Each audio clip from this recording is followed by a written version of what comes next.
putting a jazz vocabulary into your rock playing.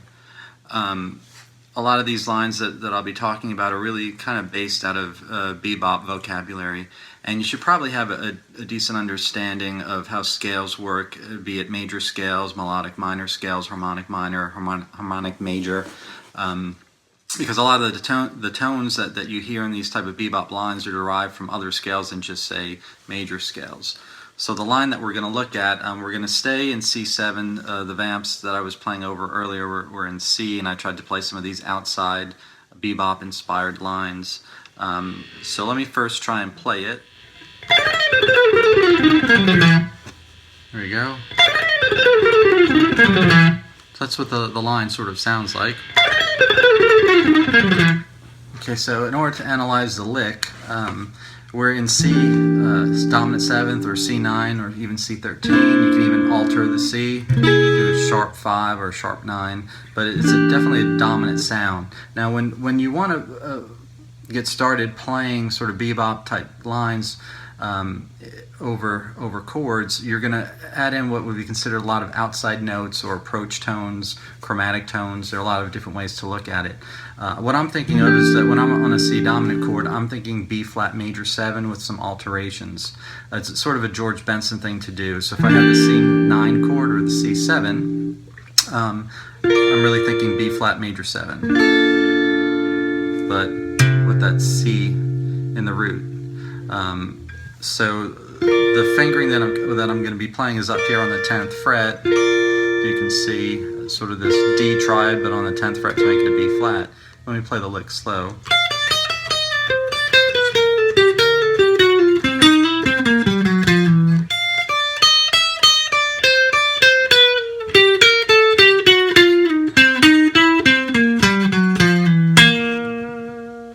String 1, we do 13, 10, chromatic approaches 11, 12, 11, 10. Outlines the B flat chord. One more time, 13, 10, 11, 12, 11, 10. Cross over to string 2, which is 13, back to string 1, which is 10. So that whole little phrase, I think of it in compartments. We have... Okay, we're going to move now to the next part. String 2, we're going to go chromatic from 13 down to 10. That works great over that C dominant 9 or 13. So that's just chromatic. String 3, we go to the 12th fret.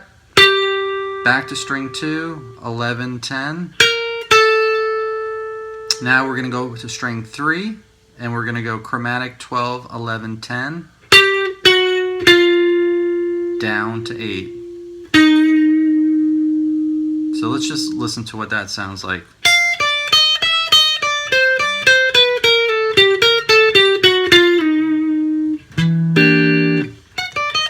Oh, let me try again.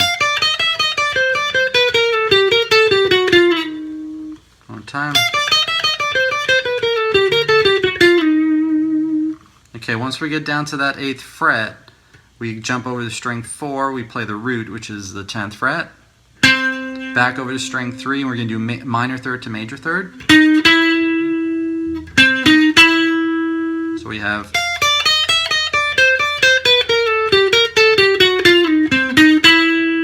Back to string 4, 10, 8.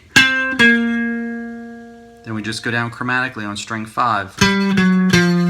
End on the major third of C, which is the 7th fret, and then go to the tritone, which is the 8th fret of string 4, or the D string. And that gives you the B flat, which is a root if you're thinking out of the B flat major 7, or it's the flat 7 of your C, or your dominant chord. So you get this whole...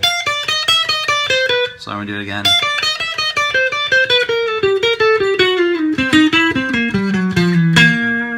This is the way that lick will sound. A little faster.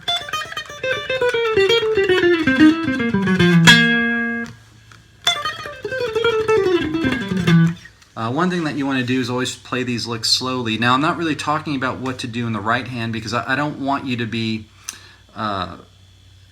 to have to worry about what your right hand is doing at the moment. You want to first get used to your phrases, and you'll be surprised sometimes how your right hand or your body wants you to be able to play the lick, and your right hand sometimes can sort of figure out a way to get through it, be it sweeping or alternate picking. With bebop, though, a lot of times you want to add in hammer-ons and slides and pull-offs. You really don't want the staccato phrasing that you get in a lot of rock playing. I mean, you're not really going to play these lines sort of that staccato.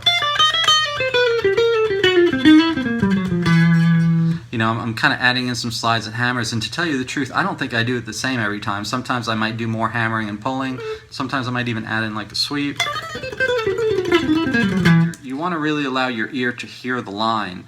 It's hard to play something if you're not sure what it's supposed to sound like, and a lot of the notes I'm playing again are chromatic, and I highly recommend listening to some jazz. Start off with some Charlie Parker and some of the Miles Davis and Dizzy Gillespie things that they did when they really invented bebop. It's a whole different language, and you should think of it like language. You want to get used to hearing these tones that sound sort of outside, especially in a rock context. And I get like the Charlie Parker Omni book and learn some of the melodies and heads that they were playing in these tunes. Because once you get used to hearing the sound of these outside notes, it really makes the line a lot easier to play. So good luck, and we'll come back with some more of these phrases.